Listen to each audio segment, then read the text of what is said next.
We are made in God's image and likeness. God is not made in ours.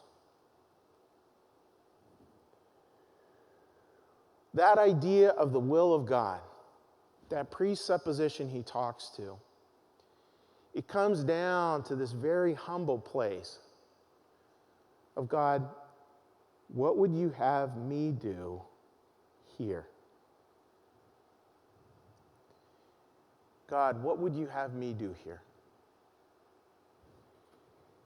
That question should be followed by a silence, so we can really listen to the answer. God, what would you have me do here? It's interesting with that question, we start to ask that question, what is the will of God? It's a tough question. It's a challenging question in many ways because it gives us peace, that I shall be released. It gives us that sense of home. But it also, my experience is most of the time, it also leads to a little uncomfortable ache.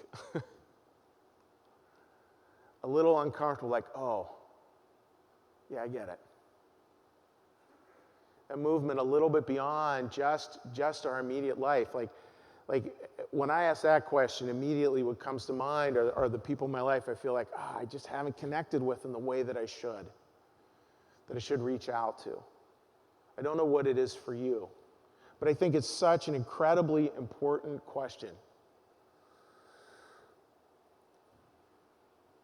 That surrender, that giving to, see, it leads to this wild thought. I shared this a number of years ago, but I'm going to share it again because I thought it was just fascinating, where Bonhoeffer said, those who fall in love with community will kill community. Fascinating, right? And he said, those who fall in love with God and other people will build it. Those who fall in love with community will kill it. Those who fall in love with God and other people will build it. I think he's talking about Nazi Germany there, where the greatest good that everybody came up with was this idea of Volk or blood. And that gets questioned, and he questions it. He said, no, what you have to put at the center of it all is love of God and love of other people. That's what will move us forward.